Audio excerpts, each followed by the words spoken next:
Hi, everyone. Thank you, Gabrielle. As you can see, we are also sharing the same mic so that we don't have any sound interference. I will get into the subject.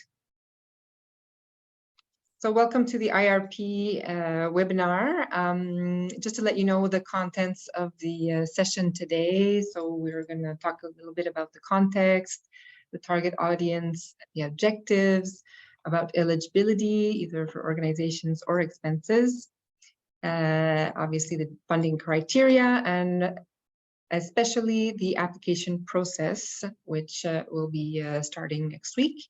So a little additional information, sample projects, and Q&A session. So we plan the duration of the content. So the expose of the content will last about 30 minutes, and then you'll be able to ask your questions. So as you know, maybe if you were interested in the IRP in 2019-2020, the federal government has developed a social finance fund of around $755 million, planned to be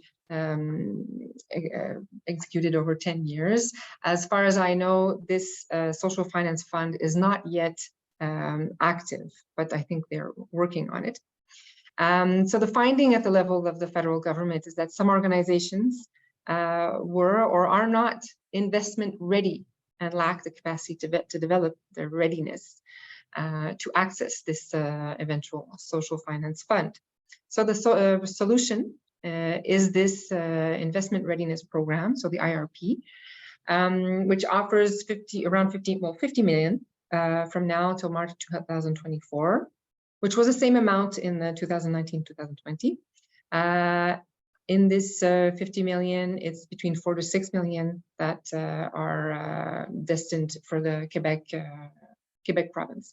Actually, at this stage, it's around 4.6, and then we're waiting to sign the additional amount to get up to 6 million. And in 2019-2020, it was around 8 million. So you have to interpret that there's a bit less funds on this this second IRP for Quebec. So the Chantier de l'économie sociale is the federal government's IRP readiness support partner for the province of Quebec. But for the rest of Canada, there are 3 other organizations that deploy the program. So Community Foundations of Canada, Canadian Women's Foundation, and the National Association of Friendship Centers.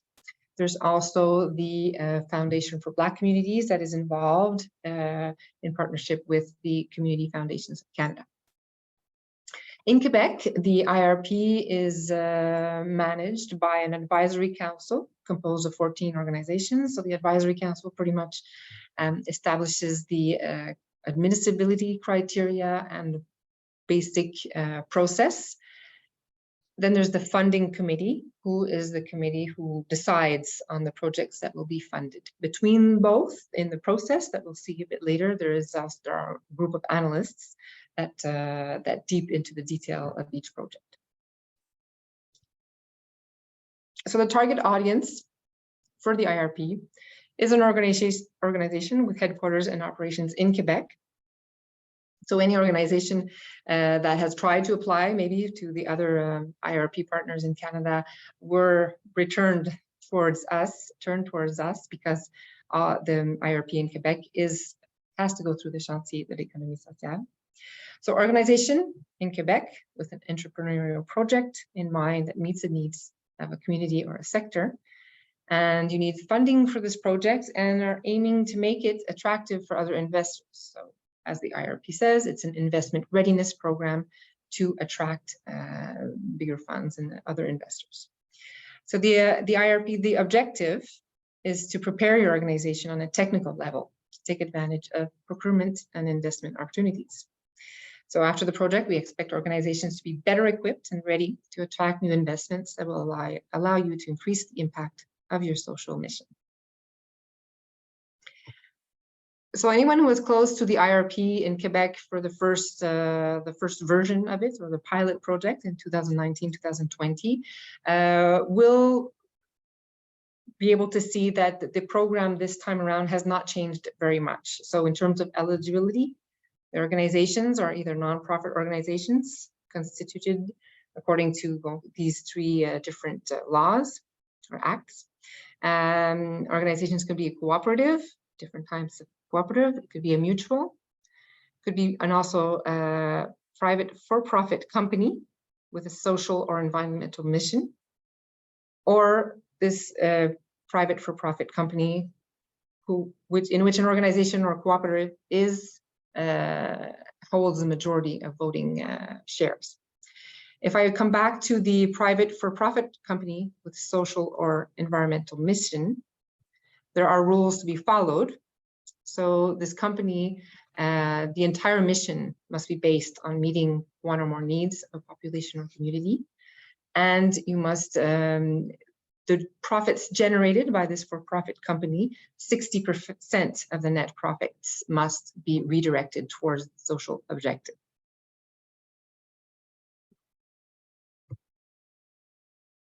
So for eligible expenses, these are pretty much the lines that we expect your expenses to fit into. And the maximums obviously are not to be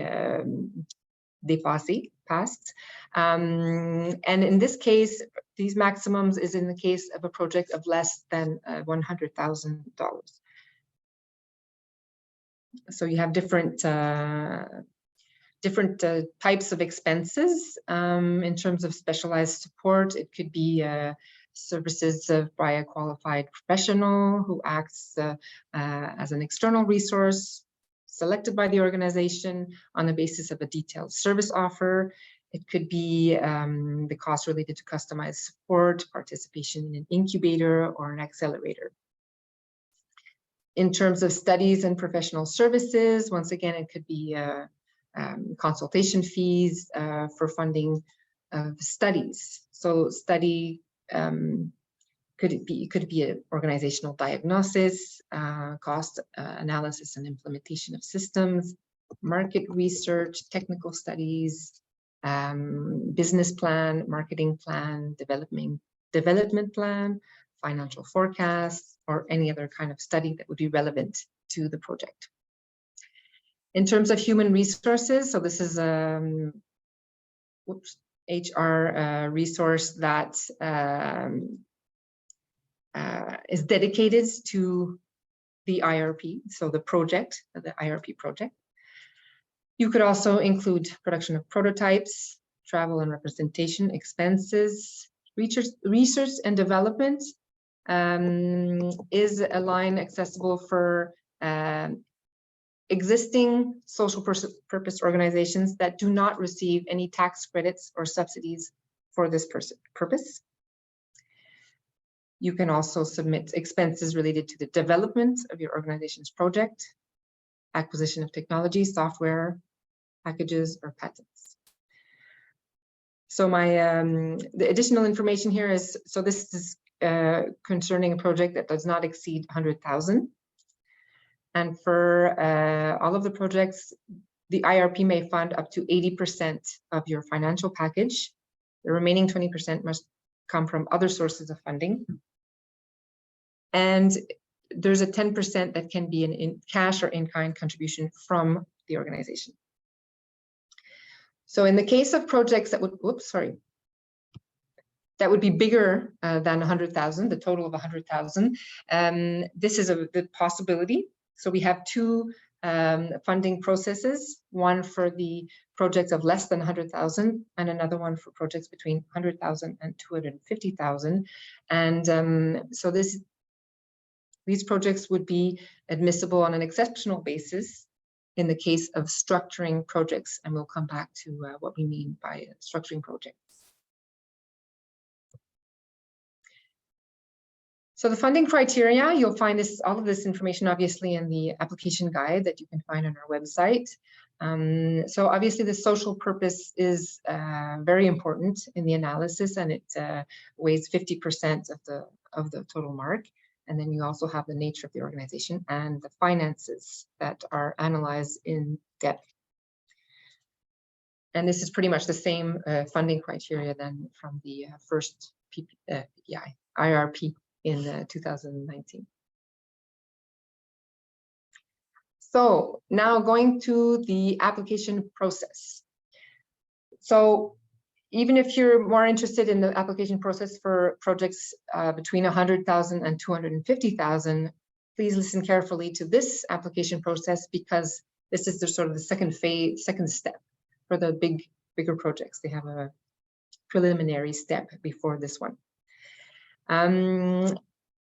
So in general, for a project under 100,000, submitted projects can be submitted at any time starting November 7th. So starting next Monday, where we're going to be making our online forms available.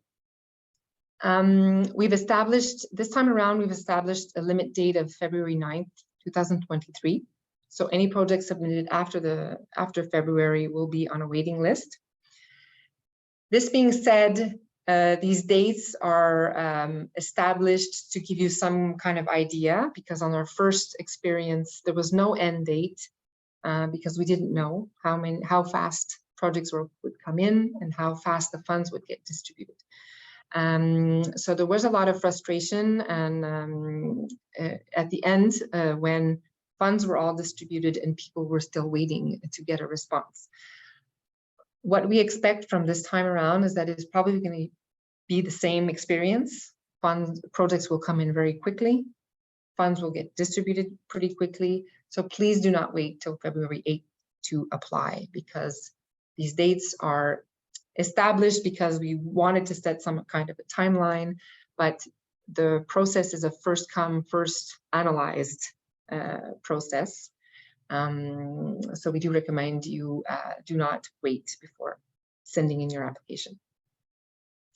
So in brief, you see the timeline here. You submit your application. It is the exhaustive form, so this very long form to complete, and a list of mandatory documents that you must attach to the form as of the day you apply.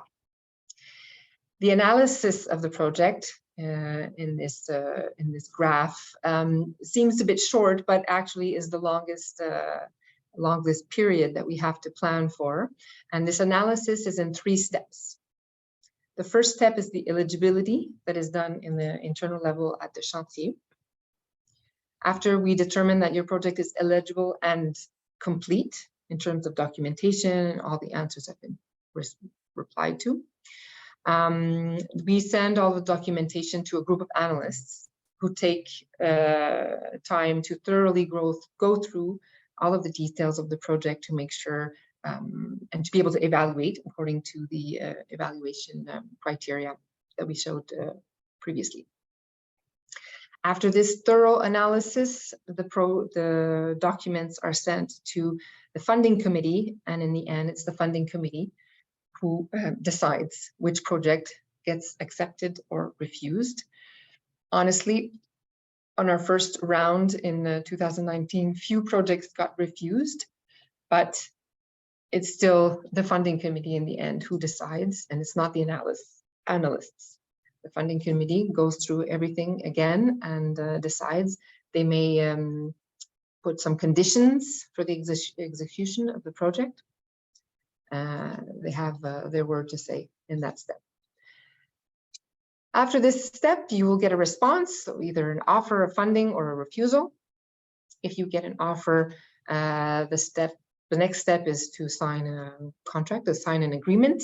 You'll be informed of the calendar of disbursements and different conditions to be met throughout the agreement. And of course, during the execution of the project, there's going to be reporting, follow-up questionnaires, and a final report to be submitted at the end.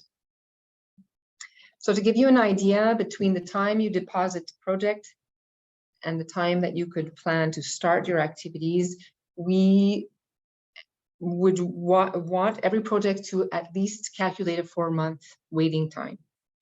So that the timeline, the funding package makes sense and doesn't go overboard in terms of time.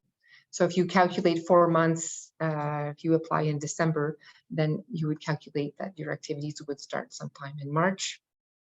And that should be taken into consideration in your financial package. Again, it's sort of an estimated delay. The first projects that will be submitted and going through the pipeline will probably get a response sooner than this, the 4-month period. So the next, oh yeah, I wanted to add something. So the deadline of February 9th. So we think we can analyze all the projects that will be submitted up until February 9th and all the projects that will be submitted after. So we're not going to close the forums. We're going to leave them open. You may submit a new project. If there is an injection of additional funds during the year, these are the projects that we'll be considering in a priority. We won't be, we don't want to do another call for projects if there's more funds that will be injected in the program during the year. So we do hope to have projects in the pipeline so that if there is additional funding, we can be ready to just deploy more funds and not go through the whole call for proposals once again. So there's a certain risk if you apply up close to the beginning of February or after February 9th, there's a risk of not being analyzed or funded, but there's also this positive risk where if there are injected funds, additional funds during the year, you will be first in line. Throughout the process, if you do get a positive response, or even before getting a response, we will be in communication with you to let you know where you are in the lineup. Somehow we will be able to estimate or give you a pretty precise date of when your project will be analyzed and when the decision, the funding committee will be discussing your project. So that will give you an idea of what to expect along the way. So now the application process for projects between 100,000 and 250,000, we've decided there was a preliminary step before this exhaustive complete step. So what I mentioned earlier is that we will be funding projects between 100,000 and 250,000 if these projects can demonstrate a very structuring aspect. So in addition to satisfying the IRP admission criteria, the project must have a structuring component. For example, its direct benefits may apply to different or many organizations or companies. So there's a consortium of companies supporting this the project. The scope of the project is large, so territorial impact and how this kind of project can be transferred in elsewhere in Quebec. Also, a way of demonstrating the structuring aspect is to have it recognized by relevant actors as having a potential structuring aspect in a sector or territory. And the etc. is basically because it will be up to you to demonstrate your structuring aspect and the strength of this structuring aspect in your application. So projects between 100,000 and 250,000, as I said, have this preliminary step because it's quite an exhaustive, it's quite, it needs a lot of energy to fill the exhaustive form. We want to make sure that the projects, the big projects that get passed through this next step are pre-analyzed. So in the case of these big projects, we've decided that the deadline will be December 15th to complete and submit a preliminary form. So make sure you choose the right form on the website. So preliminary form, which is shorter than the exhaustive form, and a letter of intention to demonstrate the solidity of the project. This step is the preliminary validation will be done by the advisory committee. So not quite yet funding committee, but the advisory committee will be analyzing these preliminary forms and deciding which project will pass to the next step. We evaluate that we'll be able to fund between 9 and 11 big projects. So we have to decide which ones will be passing to the next step so that you're not wasting your time or spending so much energy in filling the complete form. So after the getting a response, a positive response from us after the advisory committee, then we will ask you to submit your project in the complete analysis process, which is the same for the projects that are less than 100,000. So the exhaustive form and all of the mandatory documents, and we'll be giving you 4 weeks to submit this complete form. So important dates to remember to give you an idea of what to expect. So the preliminary analysis by the advisory council will be done in January 2023. We then communicate with you and ask you to submit an exhaustive form and all the documents. We will give you 4 weeks to do so, so it will bring us somewhere early March. Then the project will go through the detailed analysis. It's a 4-week analysis from our team of analysts, and then the funding committee. It's the funding committee planned in April 2023 that will be specifically deciding on the big projects. And the estimated project start date will be in May 2023. So keep that in mind when you're building your financial package, that the start of activities won't be before May 2023.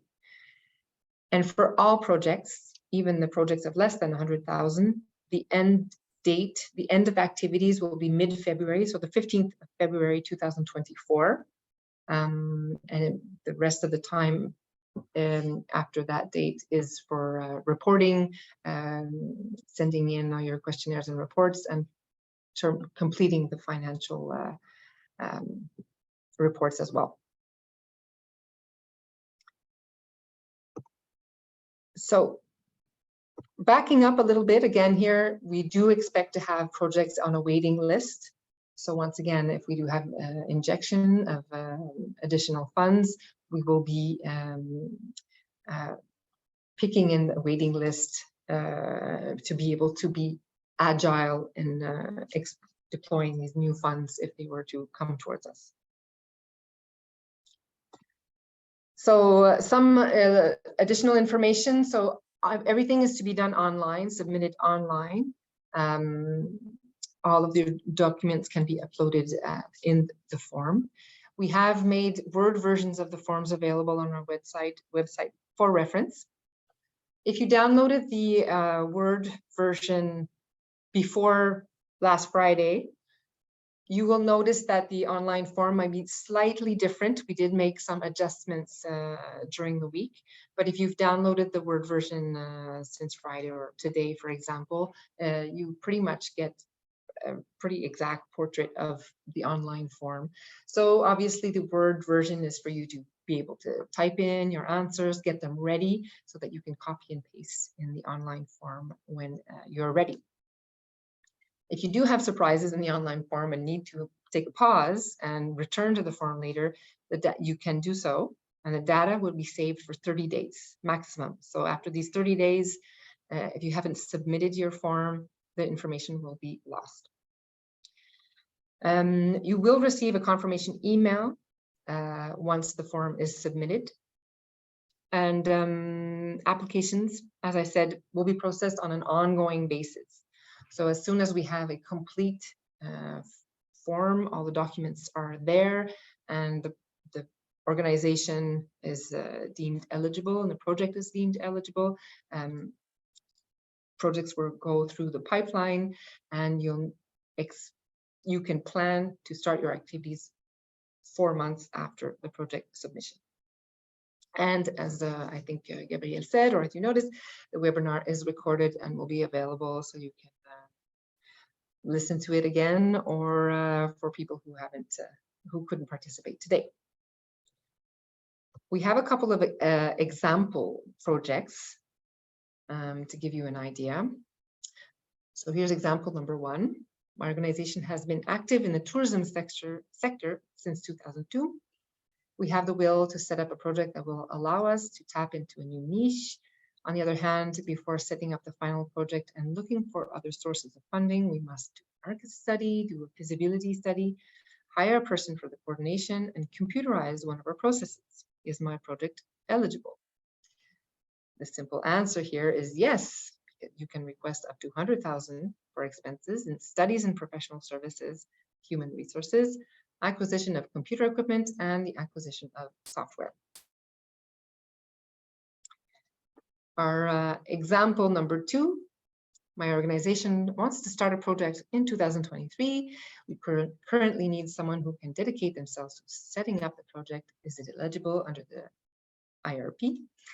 And the answer is yes for human resources, but you could also plan on covering related costs like renting a space, obviously excluding the cost of current and recurrent rent.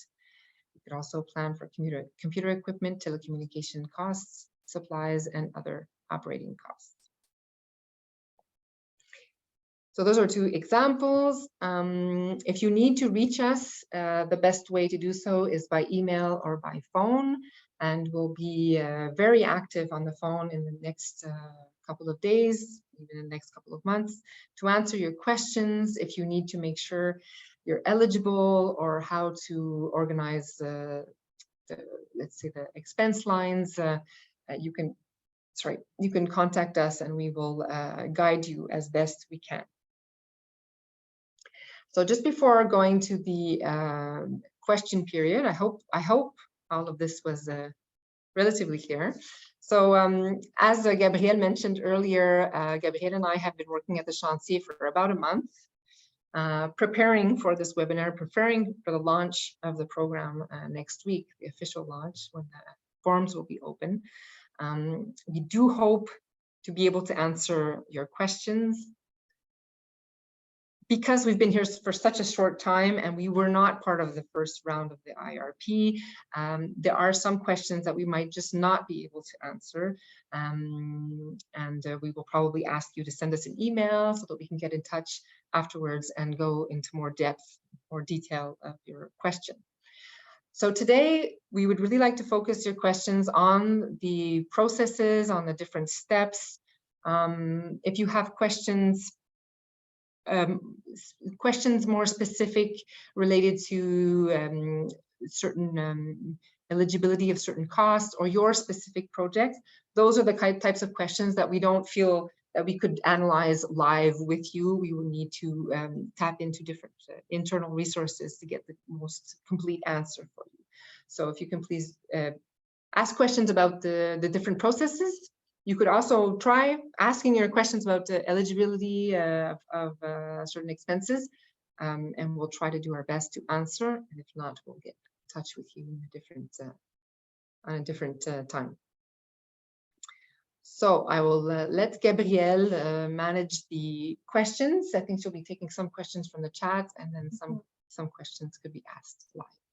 Exactly. So I noted a few questions and entered some in the chat if it was some quick question I could answer. But for our first question, I think we can answer properly. Someone asked, what if the project is not incorporated yet?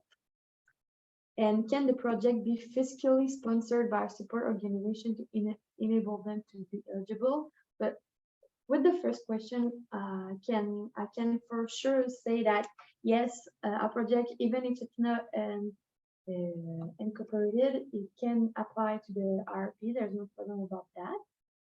And for the second part about the sponsor, I'm not so sure. So yeah, for the first question, even if the it brings to develop or incorporate an organization, so the steps to develop this organization would be admissible for an IRP. If you can, je vois pas les questions du chat. Sorry, I think I'm visual and might need to read the question, the chat question.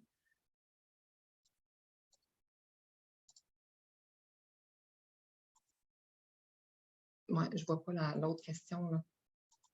Juste me répéter l'autre question. Oh yeah, can the project be fiscally sponsored by a support organization to enable them to be eligible? I think I'm not sure if I'm not sure what the question means. Is if the person who asked the question could turn their mic on and explain a bit more the question. Hi there. Yeah, thank you for answering. Yeah, so if the organization is not incorporated yet, this means that they wouldn't have a bank account. So I'm wondering how that process works. And fiscal sponsorship, I meant that another organization would be like acting in trust. So they would like receive the funding and distribute it on behalf of the organization, but maybe that's not the general practice that you use. So I'm just wondering what the general practice would be for not an unincorporated project. So coming back to that question, there are cases where the IRP leads to the incorporation of an organization, but to apply for the IRP, you do need to be incorporated according to one of the 3 acts that were listed, or to be a cooperative or a mutual or a for-profit company. So I do believe you need to be to be able to apply. You do need to be and the application does need to be done by an organization, an existing organization. It can be a young organization, but it needs to be done by an existing organization.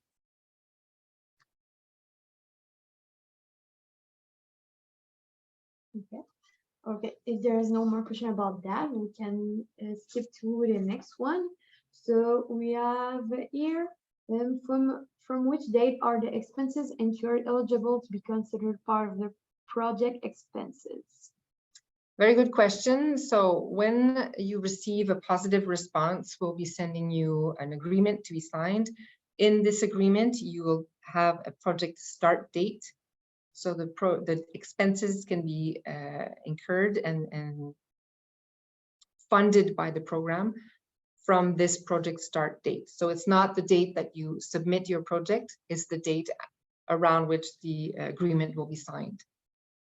So that's the calculation of the 4 months. So if you apply now, you can plan in 4 months to be starting your activities, so that your activity start date is the date at which you can start charging the expenses on the program. And then we have a next question. If an organization applies for more than 100K via the pre-application and are denied, is there an opportunity to apply for a smaller project? So we did have the webinar in French this morning, and we had the same questions. So we're pretty much sure that a project or an organization could submit a project to the les grands projets, the big project process, and the small and medium project process. What will happen is that you will not get a response from one before considering the other. So you sort of have to plan from the get-go to apply for the both processes. And that would be a fair amount of work, because the preliminary form isn't as long to complete for the big projects, but the exhaustive form is quite long, and you need to spend quite amount of time filling that out. So but that's what we would recommend, is that if you want to open your chances, you could also apply in the small and medium project. Also, someone was asking about some clarifications about the finish date of February 2024.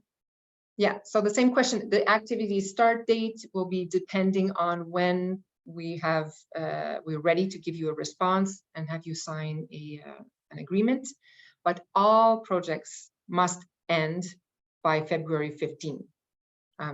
So there won't be a specific end date unless there's a specific window in which you are planning to execute your project. But all projects could be executed up until February 15, 2024. So for our next question, I don't know if we will be able to answer properly, but someone was asking, are clean tech startups eligible? What amount of equity investment will cause a company to be ineligible? So for the, I think I'm not sure what a clean tech startup is. Maybe if the person who asked the question could give me some clarity about that. Hi there. Hi. Yes, I'm just wondering if a startup that has an environmental focus would be eligible under the criteria. Yeah, if the main mission is an environmental focus or a social focus, but in the case of an environmental focus, yes. So a for-profit company would be eligible if the main mission is entirely dedicated to the environmental aspect, and you can demonstrate that 60% of the net profits are invested in the environmental mission. So not distributed to Right. shareholders. Back to shareholders. Would reinvestment in the company to further the environmental mission contribute towards that 60%? Yeah, for sure. I think as long as you can demonstrate that no more than 40% of your net profits are distributed to shareholders, then it's your 60% that's being reinvested in the company and developing it. Perfect. Thank you.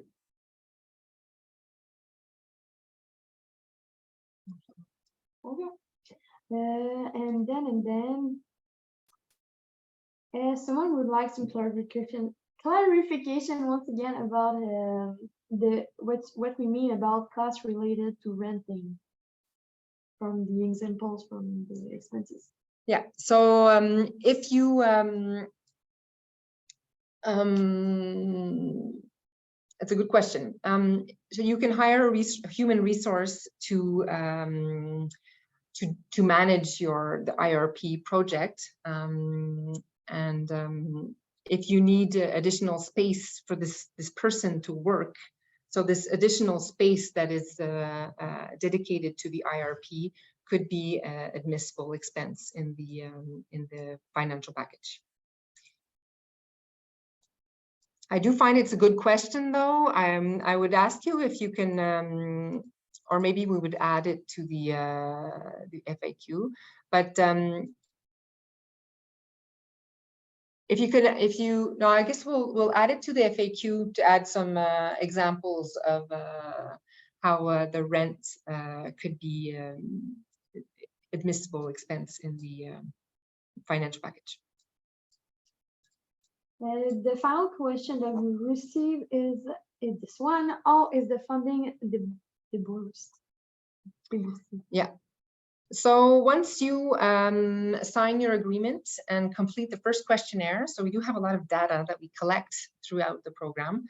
So once you've signed your agreement and filled out the first questionnaire, we will be doing the first disbursement, and in total there are 3. So the first disbursement at the signing of the contract, a second disbursement will be a calendar established according to the needs of the project and the advancement of the program, and the third disbursement will be done at the end when all the final reporting will be complete. And at every time we do have a questionnaire to have you fill out with statistics and data.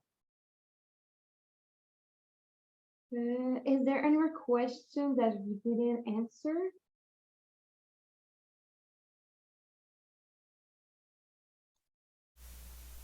Hi, I do have one more. Yes, go ahead.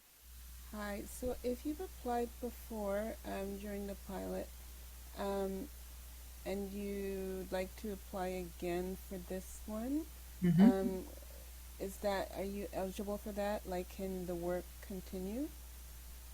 So if you applied for the first one and did not get funded, you for sure can apply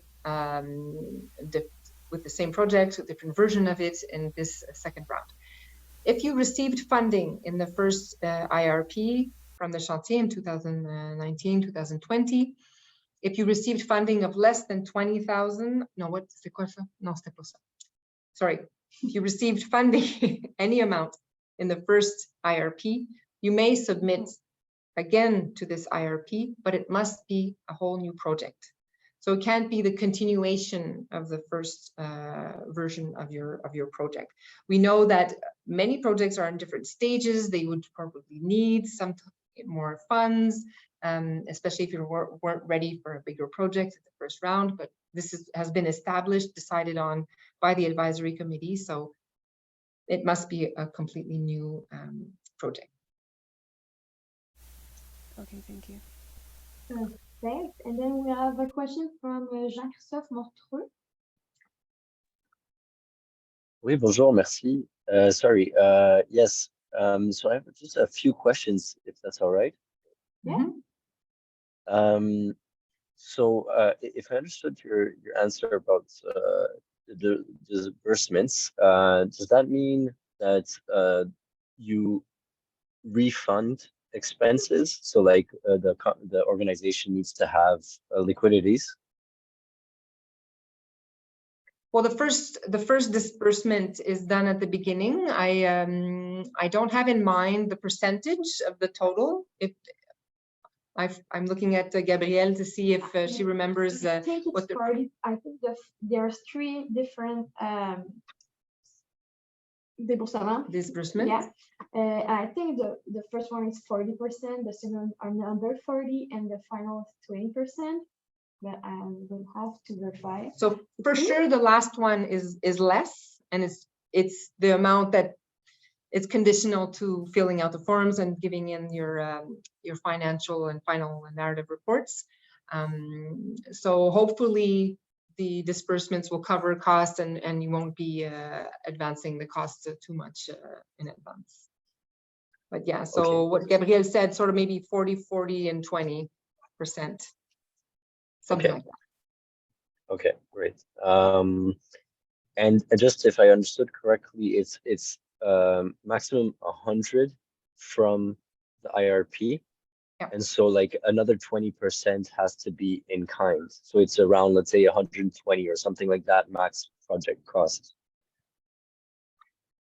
Yeah, if we take round numbers, but in that so 100 from the IRP, 20 from other sources of funding, but in those other sources of funding, it could only be 10 from in-kind contributions. So that's a maximum, or you could go up to 20% of other sources of funding.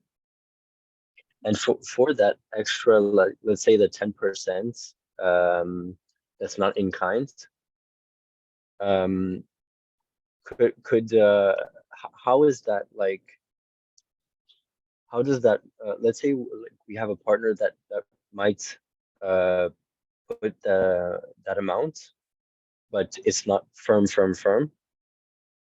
Could we, like, for example, you know, the promoters, like the organization, could it just put some money in like, you know, in trust, kind of, in case that doesn't work out? I believe that by the time, if the project goes through the pipeline and gets a positive response, what the sources of funding that are demonstrated in the financial package there'll be questions asked about the confirmation of these sources of funding, and it could be possibly that the conditions so that the project goes forward. It would be a condition, if this is what your aimed funding was, condition that the funding goes through and makes it to you. Something Okay, that I perfect. didn't. Yeah, something that I didn't mention, or I'll repeat if I did mention it, the analysts that will be thoroughly analyzing your projects will be taking into consideration all the documents you submit, but they also will be contacting you. Each proponent who has gone through the pipeline will be contacted by the analysts to have more questions and be able to deepen some aspects of the project. Good. So do we have some more questions?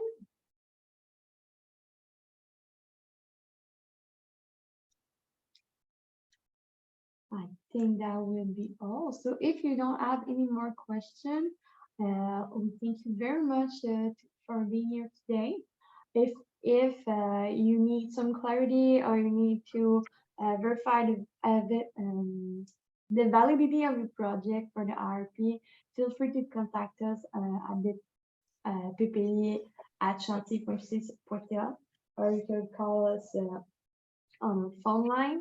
We will be available to answer at the best of our capacity, and we will be able to help you for that. So thank you very much for being today. It will be all for us.